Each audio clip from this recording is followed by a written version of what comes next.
Hello everybody, welcome back to another Mobile Legends video, where today I have a game to show you that I played a couple days ago, and it was quite the nutty game, yeah, I must say. So anyways, I was practicing Moskov because I was playing to get him. This is the game right here, the most recent game, as you can see. I did pretty well, but yeah, you'll see why I'm going to show it to you. It was a nutty game. I mean, it was just insane, so intense. But yeah, I was practicing with Moskov because I was planning to get him with hero fragments. Okay, let's just skip past this loading screen. And I know that some people are going to say, because you just saw a loading screen, that, or if a good amount of people watch the video and know what's going on, then they'll probably say, well, like, I was the only epic on this team, and the rest of them, well, we had 2 masters and 2 warriors. And while that might be the case, that probably means that even though I can kill probably the majority of the enemy team, or not kill them, but just like farm better, play better than them, regardless of that, that probably means that they also have an epic, or maybe even a legend, although I don't think that there was a legend in this game. I don't really think there's anyone good enough to be a legend, but I mean, I don't know. But yeah, there's probably an epic on their team, so it would be the same thing on their side. And they probably also had, obviously, the Warriors and Masters, so the games are probably mostly evenly matched. I'm pretty sure that's how the matchmaking works, or tries to work for most of the time. I mean, sometimes I'll have a team of epics, and I'll get paired up against 2 mythics, which is always fun. Yeah, always real fun. But anyways, so yeah, I was practicing Moskov, because I was gonna buy him, as well as him just being in the shop for hero fragments. There was also a really awesome skin for him that was available in the rare skin shop for fragments, so I'm like, hey, that would be pretty cool. So yeah, I had a trial card for 3 days to use on him, so I decided to use it. And yeah, for the past couple days, I mean, like, he's mostly the only hero I've been playing. I've just been going into Classic and practicing up with him, mostly just because I don't want to go into like ranked and have like 5 games on him, which would, like, obviously people aren't going to put too much trust in that. I know that I don't. If someone has like, I don't know, if someone has like 20 games or less, I don't really like having them play heroes, especially heroes that require a lot of skill. And while Moskov is a marksman, it's like, you know, most marksmen, it's like, it's not that much skill, it's just like positioning and the thought. Moskov, I feel like, does actually require more mechanical skill than a lot of the other marksmen, because of his teleport move that increases his attack speed. And because you have to position yourself so that your opponents are between you and a wall to make the most out of your second skill, which if it hits, it's a spear that shoots them back, and if it hits them into a wall, then they'll be stunned, which is really, really good, and it allows you to just like free attack them for a couple of seconds, as you just saw with this jungle monster. But obviously, I mean, it doesn't go that far, as you just saw there as well, and so you need to like use your first skill to teleport in front of your enemy and then hit them into the wall. And here was a kind of a bad situation. I went after this Eudora and I did manage to kill her, which I think was pretty good, considering that, like, looking back at it, I definitely went in way too hard over there. I mean, you don't want to go over to the jungle, especially since the rest of the enemy could see you. And I knew that they were over by mid somewhere or other. I mean, I think I saw them anyway, unless I'm just blind, but who knows. But yeah, anyways, the parts of the, I'll keep flicking out this bottom, like, tray thing that's on this screen. You know, you'll see, and what I do there is that I'm trying to show what's in my build. But anyways, basically what I do build is, I will build, what is it, Phantom Scarlet Blade, Scarlet Phantom Blade, something or other like that, the thing that increases your attack speed when you crit. Also, some shenanigans happen right here that start to get me a little bit fed. The Jawhead's really low. The Kagura seems to know decently how to play, but she doesn't really do too much in the long run. And triple kill, just why not? I mean, honestly, so yeah, I do the Scarlet Blade because after you use your skill 1, it's easier to get at least 1 crit, and then you'll start shooting faster and faster and faster. So like, for like just a couple of seconds, and there's another kill on the Eudora. What am I, 401 or something? I don't know. But yeah, it's kind of nutty just because it increases your attack speed by way much. Like obviously sometimes it doesn't do too much, like right there. But if you can get off like 1 or 2 crits in a row after you use your first skill, it allows you to shoot really fast for just having like 1 item. So that's when you can start to do stuff. You want to just kind of chill in the lane and just farm before that. But after you get that item, you can kind of roam a little more. Preferably actually after your second item, which I also showed, which was the, I don't know what they're called actually, but they're the boots that give movement speed and attack speed, and those work very well. I think, is that the Eudora right there? Yeah, that is the Eudora right there. I was just chilling to see if she would move or something. I might just jump over the wall to try and get something over here. I do that a lot. Yeah, there we go. That's a nice little junction where you can go get kills. Jawhead hits me in the wrong direction, so I luckily do not die. Another double kill. As you can see, I'm going ham. I got like 6-7 kills or something. I want the Eudora so bad, man. I just want that triple kill, you know. Also, you can really poke through these turrets with Moskov's passive, which allows his normal attacks to just pierce stuff.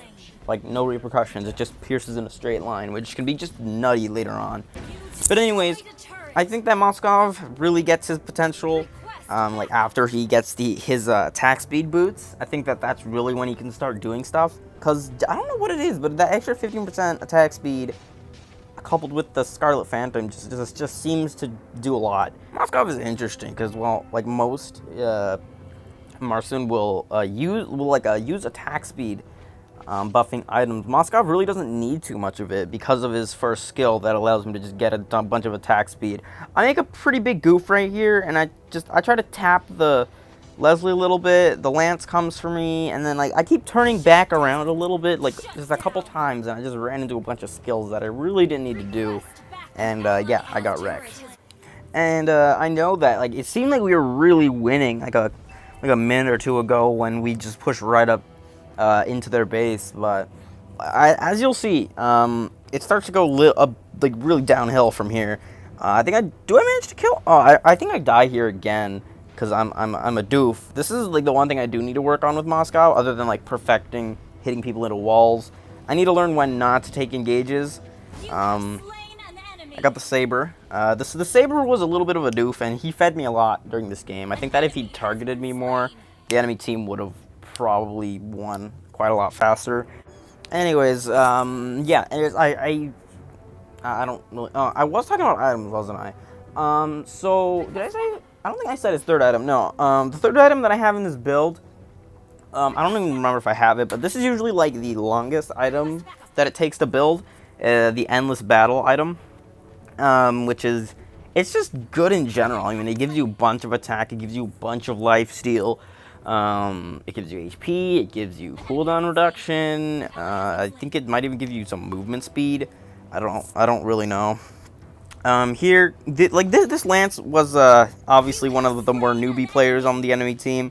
I think I got a little lucky there. I think I was just kind of spamming buttons right there, and I hit him back, and then I guess I didn't even see like another spear shoot out, but I guess I did throw out another spear and kill him. So you know, I'll take what I can get.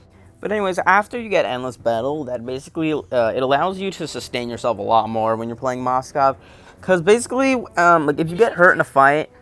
Before the Endless Battle, you would have to run back to base, but after you get it, you can actually just like run around and go to jungle monsters and minions, and you'll be able to get not as much health back from jungle monsters, but if you just run into a wave of minions, you'll get most of your health back just from hitting them because of the life steal from Endless Battle. And yeah, it just seems to work pretty nice. I almost killed the Jawhead right there, but I mean, like I ran back because like I noticed so many of them just chilling around. Anyways, yeah. But anyways, the next item, the fourth item, is the Crit Axe, the Berserker Axe, or whatever it's called. I'm level 15. I think I'm the only level 15 in the game at the moment. Here's where some of the nuttiness starts to happen. They managed to get Lord, probably take the tower, I would think. No, the tower's not even that low. The Jawhead, like, honestly, when Moskov's fed, like, obviously I'm fed compared to most of the other enemy, except for, like, maybe Leslie. You can't really approach him. It's hard, especially behind a tower. He deals a lot of damage, and he deals it fast. which is something I was saying earlier. How you don't really need. Almost there's Clash Royale doing a thing.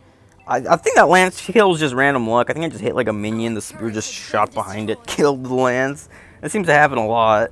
Like, you're just never safe, even like behind minions and other teammates when against Moskov, which is like the real danger of him.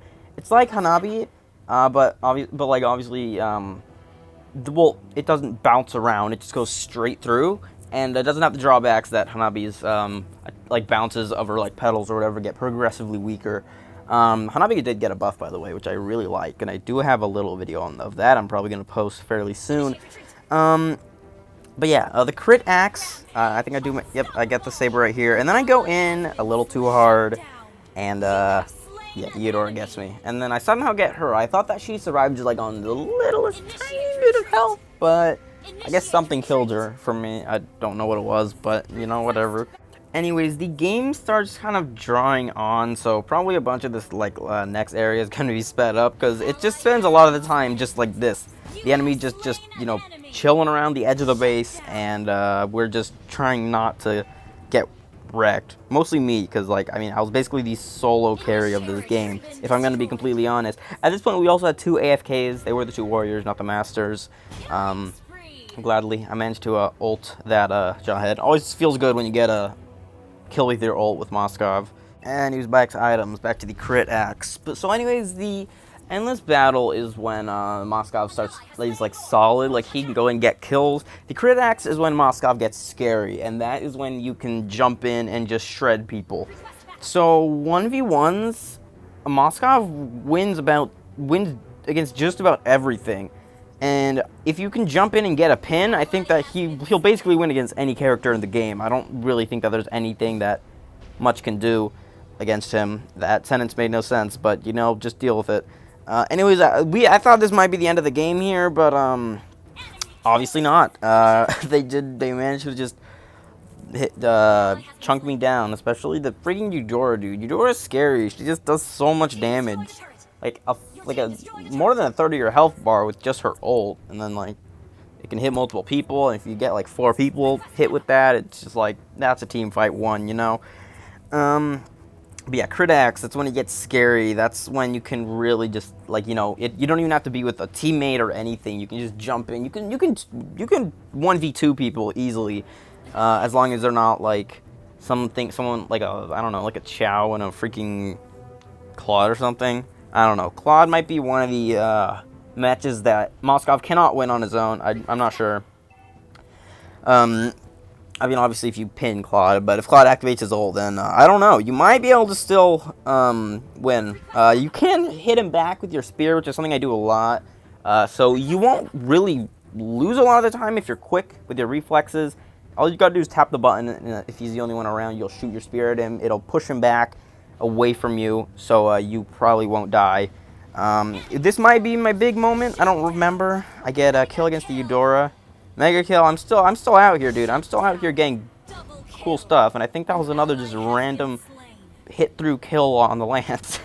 That just random kills, dude. Anyways, the fifth and sixth items aren't really that important. They just make you shred people faster. The fifth item on this build that I used is Malefic Roar, which gives like extra attack and armor penetration. On the current build that I'm using like right now at the time of voicing this over, instead of that I use Haw's Claws, which just give more life regen, which seems to work pretty well for me currently. I don't really know if I'll switch back or not. And the last item is Blade of Despair, like with a lot of marksmen, because I mean, dude, Blade of Despair just packs such a massive punch. And as you can see, this dude just following me around is because he's AFK. Arnana and the Xylon were both AFK for like the majority of this game. Like the second half of this game, they were both AFK. They both just left and gave up. Anyways, I think here might be the big moment of the match. Let's go. I felt so good after this. Okay, yeah, so here's a monster kill, and then I was scared of this Leslie most of the time, but right there, I managed to get the Eudora, pin the Leslie and kill her, kill the Lance, and you know what's going to happen. I was kind of worried here for a sec, but Yeah, the Jawhead does not manage to kill me. He does not have enough damage in his kit. And there's a Savage for you all. Wow. I mean, I was surprised. I did not expect that. I mean, I expected after I killed the Leslie, but I didn't expect that to present itself. The Saber jumped in, was a doof, let me kill him, and then the rest of them just split off, and I managed to kill the Leslie and the Eudora. You can't leave a Moskov alone, dude. He's going to kill you if you leave him alone. There's nothing you can do unless you're with a team against him. Like, just to be honest. Like, I mean, but yeah, anyways. What? Anyway, massive brain fart, but whatever. Anyways, yeah, I savaged the entire enemy team, and me and the carry managed to just push our way and destroy them. Anyways, this was possibly my best game I've ever played, to be honest. I mean, I solo carried. I mean, there's no question. I completely solo carried that team. You can say whatever you want, that I was higher rank than the enemy team, but they had at least one epic. I am pretty sure, maybe two, because of the Leslie and the Eudora. But anyways, that was an amazing game for me. My heart was beating so fast. It was so intense. But yeah, I hope that you guys liked that. That was freaking awesome. If you did, remember to hit that like button down below and subscribe for more cool content. And as you can see, the two AFKs right there. And yeah, that's all for today. I'll see you guys in the next video.